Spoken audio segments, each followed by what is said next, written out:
बिस्मिल्लाहिर्रहमानिर्रहीम, अस्सलाम वालेकुम नाज़रीन। संडे स्पेशल में आप तमाम दोस्तों को खुशामदीद। अगर आप पाकिस्तान से मुतल्लिक न्यूज़ सुनना चाहते हैं तो आप वीडियो की आखिरी न्यूज़ को सुन लें। इस हफ्ते में इंडिया की तरफ से 3 अहम खबरें निकल कर सामने आई हैं, तो उन तीनों को पहले देख लेते हैं। सबसे पहली खबर यह है कि इंडियन नेवी इस वक्त अरेबियन सी के अंदर एक्सरसाइज कर रही है और इंडियन नेवी के साथ फ्रेंच नेवी भी इस वक्त मौजूद है। फ्रेंच नेवी इस वक्त अपना nuclear power aircraft carrier Arabian Sea के अंदर लेकर आई हुई है। इंडिया सिर्फ और सिर्फ यहाँ पर ये दिखाने आया है कि मैं कितना पावरफुल हूँ और फ्रांस हमारा कितना जबरदस्त दोस्त है, और ये शो ऑफ करवा रही है कि जब भी हमें किसी वेपन की जरूरत पड़ी फ्रांस से तो फ्रांस हमें उसी वक्त दे देगा। और फ्रांस यहाँ पर जो समुद्रों को पानियों को छानने आया है वो अपने रफाल को बेचने के लिए आया है और कोई वजूहात नहीं है। खैर, इस एक्सरसाइज के चलते हुए पाकिस्तान नेवी और पाकिस्तान एयरफोर्स मुकम्मल तौर पर हाई अलर्ट है और पाकिस्तान एयरफोर्स की तरफ से हर वक्त 2 से 3 फाइटर जेट्स अपनी कोस्टल लाइन के ऊपर फ्लाई करते रहते हैं। इस न्यूज़ को आप मजीद डिटेल के साथ अगर सुनना चाहते हैं तो नीचे डिस्क्रिप्शन के अंदर वीडियो का लिंक मौजूद है, उसके अंदर इस एक्सरसाइज की सारी डिटेल मैंने आपके साथ शेयर की है। दूसरी खबर जो इंडिया की तरफ से निकल कर सामने आई है, इंडिया ने अपनी न्यूक्लियर पावर्ड सबमरीन को एक दफा फिर ठोक दिया है और दरअसल ये सबमरीन राम सेतु के पास गई थी वहाँ पर आशीर्वाद लेने, और आशीर्वाद लेते लेते उसके अंदर इसका सार लग गया।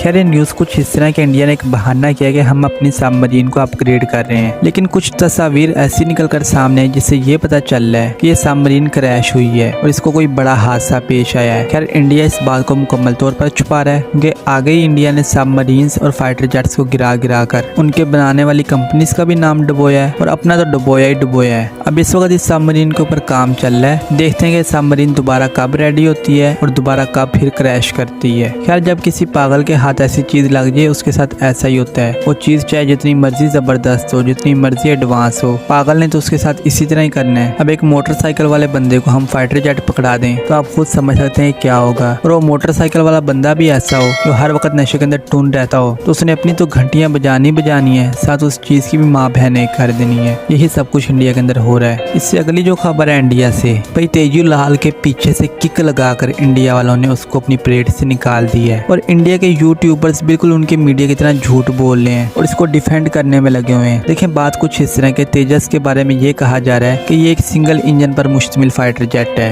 और दिल्ली के अंदर बहुत ही ज्यादा बर्ड्स हैं। कहीं ये ना होगा किसी बर्ड को इसके ऊपर प्यार आ जाए या कोई बर्ड बेचारा भूखा और इसको समोसे का टुकड़ा समझ के चूंच मार दे और ये नीचे गिर जाए। क्योंकि 26 जनवरी को जो इंडिया के अंदर परेड हो रही है उसके अंदर काफी अहम शख्सियत मौजूद होंगी। ये ना हो किसी न किसी एक शख्सियत के सर के ऊपर जा लगे फाइटर जेट। अब इंडिया के यूट्यूबर्स जो शोर मचा रहे हैं वो लोग ये कह रहे हैं कि सिंगल इंजन फाइटर जेट को हम लोग परेड के अंदर शामिल ही नहीं करते। तो भाई, मिराज भी सिंगल इंजन फाइटर जेट है, MiG-21 भी सिंगल इंजन फाइटर जेट है, जैगवार भी सिंगल इंजन फाइटर जेट है और उसके अलावा एरोबैटिक्स करने के लिए जो आपके पास टीम मौजूद है उसके बाद जितने भी जेट्स मौजूद हैं वो तमाम के तमाम सिंगल इंजन जेट्स हैं। क्या आप रस्सियों के साथ उस दिन उन जेट्स के ऊपर 2 इंजन को बांध देंगे? अगर ऐसा करेंगे तो तेजूलाल के ऊपर भी एक और इंजन को बांध दें। क्यों बेचारे की नाक कटवाई जा रहे हैं? पहले तो आपने उसको इतना रोत होके बनाया, इतने साल लगा जिसको बनाते हुए, उसके बाद उस बेचारे को एयरफोर्स ने लेने से इनकार कर दिया, फिर नेवी ने लेने से इनकार कर दिया, फिर आपने कहा कोई बात नहीं हम इसको और बेहतर करते हैं, इसका MK1, MK1A, MK12 और पता नहीं क्या क्या। मुझे पता है मैंने लफ्ज अक्सर ही गलत बोले हैं, जिस तरह के MK2 है मैंने MK12 कह दिया। क्या करें यार, एक चीज जब बनकर तैयार ही नहीं हुई है उसका अगला जब आप वर्षन बनाना शुरू कर देंगे तो इंसान यहाँ पर भूल ही जाता है। खैर, मेरी बात का आप मतलब तो समझ ही गए कि उस बेचारे के साथ कितनी बुरी की है इन लोगों ने। खैर, कहने का जो मकसद है, तेजूलाल के पिछवाड़े के ऊपर लात मार दी है इंडिया वालों ने। अगर आप इसके ऊपर मुकम्मल वीडियो देखना चाहते हैं जिसके अंदर मैंने सारी की सारी डिटेल शेयर की है तो उस वीडियो का भी लिंक डिस्क्रिप्शन के अंदर मौजूद होगा। इससे अगली जो 2 न्यूज इस वीडियो के अंदर शामिल होने वाली हैं वो है ईरान की तरफ से। पहली जो न्यूज है वो कुछ इस तरह के इसराइल और अमेरिका की जानिब से ये बताया गया है कि ईरान यूरेनियम को स्मगल कर रहा था और इस वक्त ईरान के अंदर इतना यूरेनियम मौजूद है कि वो उससे 4 न्यूक्लियर बॉम्ब को बना सके। और इसराइल ये बात कर रहा है कि इस वक्त ईरान ने शायद न्यूक्लियर बॉम्ब्स को बना लिया है और अगर नहीं बनाया है तो बिल्कुल करीब है न्यूक्लियर बॉम्ब्स को बनाने के अंदर। और हमारे लिए न्यूक्लियर बॉम्ब्स बहुत बड़ा खतरा है, इसलिए हम किसी भी वक्त ईरान के ऊपर अटैक कर सकते हैं और हमारी एयरफोर्स मुकम्मल तौर पर इस अटैक के लिए रेडी खड़ी है। खैर, इसी से मुतल्लिक ये दूसरी न्यूज है कि ईरान को इस वक्त 4 से 5 Su-35 मिल चुके हैं, क्योंकि ईरान के डिफेंस मिनिस्टर ने ये बात कही है कि अगर इस दफा इसराइल हमारी तरफ आया तो कोई भी इसराइली यहूदी और उनका फाइटर जेट यहाँ से वापस नहीं जा सकेगा, क्योंकि हमारे पास वो फाइटर जेट्स आ चुके हैं जो कि इनका आसानी के साथ शिकार कर सकें। अब आप आप उसके इस बयान को देख के समझ सकते हैं कि कोई ना कोई चीज तो वो लेके बैठा ही हुआ है जो कि वो इतनी भड़क मार रहा है। बिला वजह तो कोई भड़क मारता नहीं है और इसराइली भी इसी वजह से खामोश होकर बैठ गए हैं और ईरान के पास Su-35 मौजूद हैं। इस बात की तस्दीक यूरो एशियन टाइम ने भी की है और CNN वालों ने भी की है। और इस वक्त F-35 को शूट डाउन करने के लिए ईरान एक ट्रेनिंग भी करने वाला है। उसके मुतालिक भी मैं एक अलग से वीडियो बनाने वाला हूँ, आप जरूर उस वीडियो को देखिएगा। खैर ये दोनों की दोनों न्यूज जो ईरान की तरफ से थी वो मैंने आपके साथ शेयर कर दी है। इनके ऊपर डिटेल्ड वीडियो मैं बना चुका हूँ, नीचे डिस्क्रिप्शन के अंदर लिंक मौजूद होगा, आप उनको जाकर देख सकते हैं। इससे अगली खबर एक घटिया से मुल्क की तरफ से है और वो खबर कुछ इस तरह के वो रफाल फाइटर जेट को बना रहे थे। घटिया मुल्क आप समझ ही गए होंगे, मैं फ्रांस की बात कर रहा हूँ। फ्रांस ने रफाल का F4 वर्जन बना लिया है और उसका पहला फाइटर जेट फ्रेंच एयरफोर्स को मिल चुका है। अब उसके अंदर क्या क्या चीजें नहीं लगाई गई हैं उसके बारे में ज्यादा डिटेल मुझे नहीं मिल सकी। खैर फिर भी जो डिटेल मिली है और जो सच्ची डिटेल है, इंडिया वालों वाली डिटेल नहीं है, वो मैं आपको बता देता हूँ। उसके अंदर पोर्ट का इजाफा किया गया है, बिल्कुल उसी तरह जिस तरह के Su-30 Su-35 वगैरह के नोज के ऊपर पोर्ट लगा होता है। उसके अलावा उसके इलेक्ट्रॉनिक वारफेयर सूट को और ज्यादा बेहतर बनाया गया है, उसके इंजन को कुछ बेहतर बनाया गया है, उसके अंदर सेंसर्स का इजाफा किया गया है, उसके रडार्स को बेहतर बनाया गया है और ऐसी तब्दीलियां की गई हैं जो कि नजर नहीं आती।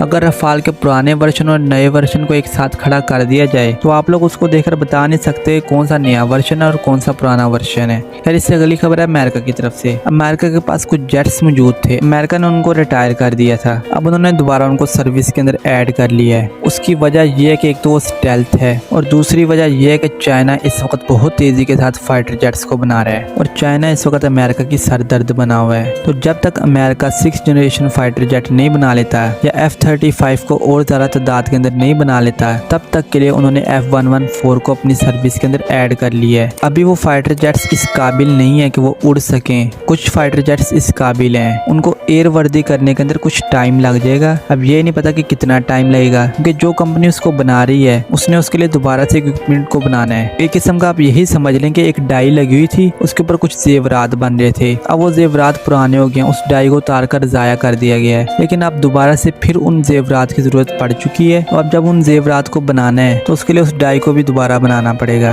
अब वो कितना दिन लगता है उस मशीन को बनाने पर, ये तो अमेरिका की स्पीड के ऊपर ही डिपेंड करता है। खैर इससे अगली खबर भी अमेरिका की तरफ से है। अमेरिका अपने F-35 को अपग्रेड करने जा रहा है। F-35 के अंदर नया रडार लगाया जाएगा जो कि पहले से ज्यादा पावरफुल होगा। उसके अलावा इसके अंदर इलेक्ट्रॉनिक वारफेयर की सलाहियत को और ज्यादा बढ़ाया जाएगा। कुछ सेंसर्स इसके अंदर लगाए जाएंगे जो कि इस फाइटर जेट के पायलट को सिचुएशनल अवेयरनेस फराहम करेंगे। उसके अलावा इसके अंदर नया कंप्यूटर लगाया जाएगा और पायलट के लिए एक नया हेड अप डिस्प्ले लगाया जाएगा। ये वो खुसूसियत है जो कि अमेरिका ने शेयर की है। इसके अलावा अमेरिका इस फाइटर जेट के अंदर और क्या क्या एडिशन करता है ये तो जब ये अपग्रेड होगा और निकल कर हमारे सामने आएगा तभी बताया जा सका है। इससे अगली खबर है रशिया की तरफ से। खबर कुछ इस तरह का, रशिया का S-400 सिस्टम तबाह हो गया है और इसको तबाह किया यूक्रेन ने। अब यूक्रेन ने इसके बारे में ज्यादा डिटेल शेयर नहीं की है और चंद यूट्यूबर्स ने इसके ऊपर वीडियो भी बनाई है। खैर इसकी जो हकीकी वजह है वो मैं आपको बता देता हूँ। ये वजह गलत भी हो सकती है, ये पत्थर पर लकीर नहीं है। S-400 के पूरे एक सिस्टम या एक यूनिट को नहीं उड़ाया गया, सिर्फ और सिर्फ उस ट्रक को उड़ाया गया जिसके ऊपर मिसाइल्स लगे हुए थे और वो ट्रक उस वक्त एक्टिव नहीं था। या आप इसको इस तरह भी कह सकते हैं कि S-400 उस वक्त एक्टिव नहीं था। और जो पिक्चर के अंदर नजर आ रहा है, कुछ लोग ये कह रहे हैं कि ग्राउंड फोर्सेस ने उसके ऊपर अटैक किया और उसको तबाह किया है, लेकिन जो चीज मुझे नजर आ रही है इसके ऊपर ड्रोन आकर लगा है। क्योंकि अगर इसको ग्राउंड फोर्सेस ने निशाना बनाया होता तो सिर्फ और सिर्फ एक ट्रक नहीं तबाह होना था, इसके साथ जो इसका रडार मौजूद है, उसके अलावा और भी जो इसके साथ ट्रक चलते जा रहे होते हैं, क्योंकि ये 3 से 4 ट्रक्स के ऊपर माउंट होता है। कुछ के ऊपर मिसाइल्स लगे होते हैं, कुछ के ऊपर रडार लगे होते हैं और इसके अलावा और भी बहुत कुछ होता है। वो एक लंबी कहानी है। अगर ग्राउंड फोर्सेस ने इसको उड़ाया होता तो उन्होंने सिर्फ और सिर्फ इस मिसाइल की बैटरी को नहीं तबाह करना था, क्योंकि ये तो एक दोबारा भी लग जाएगी, इसके अंदर इतना ज्यादा बड़ा नुकसान नहीं होगा। उसने मेन जो काम करना था वो उसके रडार को उड़ाना था, तो रडार बच गया उसके अंदर। तो S-400 के अंदर एक कामिकाज़ी ड्रोन आकर लगा है और उस वजह से वो ब्लास्ट हो गया है। इसके अंदर जो रशियन फोर्सेस के बंदे मरे हैं, जो मेरे तक डिटेल निकल कर सामने आई है, 3 से 4 बंदे इसके अंदर हलाक हो गए हैं, क्योंकि वो बंदे उस वक्त उस ट्रक के अंदर मौजूद थे। वो ट्रक एक जगह से दूसरी जगह मूव कर रहा था। अगर वो खड़ा होता और एक्टिव होता तो फिर शायद बंदों की बचत हो जाती। तो इसको एक कामिकाज़ी ड्रोन ने उड़ाया है, ग्राउंड फोर्सेज या फाइटर जेट के जरिए नहीं इसको उड़ाया गया है। खैर जो इस वीडियो की आखिरी खबर है पाकिस्तान की तरफ से, वो मैं आपको बता देता हूँ। इसके ऊपर मैं एक अलग से वीडियो भी बना चुका हूँ। चाइना और पाकिस्तान मिलकर ग्वादर के अंदर एक एयर बेस बना रहे हैं, और ये एयर बेस अब जो मेरे पास डिटेल निकल कर सामने आई है, दुनिया का सबसे बड़ा एयर बेस होने वाला है। अब ये क्यों इतना बड़ा होने वाला है? क्योंकि यहाँ से Chinese navy, Chinese air force, Pakistan air force और पाकिस्तान नेवी के जेट्स ऑपरेट करेंगे। अब आप यही देख लें कि ये दोनों एयर फोर्सेस छोटी नहीं है, और ना ही इनके पास कोई थोड़े बहुत फाइटर जेट्स मौजूद हैं। इनके पास बहुत ज्यादा फाइटर जेट्स मौजूद हैं। चाइना यहाँ पर इसलिए एयर बेस बना रहा है क्योंकि यहाँ से उसने अमेरिका के एयरक्राफ्ट कैरियर्स, मिडल ईस्ट और उसके अलावा इंडिया के ऊपर नजर रखनी है। और पाकिस्तान यहाँ पर इसलिए एयर बेस बना रहा है, पाकिस्तान ने ग्वादर की सिक्योरिटी करनी है, ईरान और अफगानिस्तान के बॉर्डर को देखना है, उसके अलावा बलूचिस्तान के ऊपर नजर रखनी है। क्योंकि पाकिस्तान एयरफोर्स का जो कराची के अंदर एयर बेस मौजूद है, उसके ऊपर बहुत ज्यादा थ्रेट मौजूद है, और वो एयर बेस इंडिया के बहुत ही ज्यादा पास है। इंडिया उसको अगर ज्यादा कोशिश करे और उसके पायलट्स ने भांग ना पी रखी हो, तो 4 से 5 ट्राइज लगाएगा, उस एयर बेस को उड़ा देगा। और अगर एयर बेस उड़ गया तो उसके बाद हम इंडिया के ऊपर कहां से अटैक करेंगे? तो हमने जो सेकंड स्ट्राइक करनी होगी अपने फाइटर जेट्स के जरिए, या जल्द से जल्द उनको रिएक्शन देना होगा, तो वो हम ग्वादर के जरिए करेंगे। ग्वादर एक सेफ एरिया भी है, उसके अलावा एक खुला एरिया है, वहाँ पर ज्यादा आबादी भी नहीं है। इस वजह से वहाँ पर एक बहुत बड़ा एयर बेस बनाया जा रहा है। अब तक जो मेरे तक डिटेल निकल कर सामने आई है, उसके मुताबिक चाइना पहले $3 बिलियन इसके अंदर इन्वेस्ट करेगा, उसके बाद मजीद $10 बिलियन यहाँ पर लगाएगा। अब आप इस रकम को देखकर कह सकते हैं कि ये एयरबेस कितना ज्यादा बड़ा होने वाला है। अब ये जो मैंने आपको रकम बताई है, ये सिर्फ और सिर्फ चाइना वाली साइड की बताई है। यहाँ पर पाकिस्तान नेवी और एयरफोर्स ने भी पैसे लगाने हैं। तो आप इसी से समझ जाएं ये एयरबेस कितना जदीद और बड़ा होने वाला है। चाइना यहाँ से अपने H-20 बॉम्बर्स और अपने स्टेल्थ फाइटर्स को ऑपरेट करेगा, उसके अलावा J-16 को भी यहाँ पर रखेगा, और उसके J-10C भी यहाँ पर मौजूद होंगे। खैर उसके अलावा अगर कोई और फाइटर जेट्स वो यहाँ पर रखेगा, वो हमें तभी पता चलेगा जब ये एयरबेस बन जाएगा और ये एयरबेस एक्टिव होगा। और पाकिस्तान एयरफोर्स के पास जो फाइटर जेट्स मौजूद हैं, उनके अंदर से पाकिस्तान एयरफोर्स J-10C और F-17 थंडर को यहाँ पर रखेगी। उसके अलावा F-7PG को भी यहाँ पर रखा जाएगा, जिनके जरिए बलूचिस्तान के ऊपर नजर रखी जाएगी और टेररिस्ट के ठिकानों को निशाना बनाया जाएगा। आप इसको टेररिस्ट का ठिकाने तो नहीं कह सकते, इंडिया वालों के ठिकाने कह सकते हैं, क्योंकि इंडिया वालों को पहाड़ों को चाटने की पड़ी हुई है।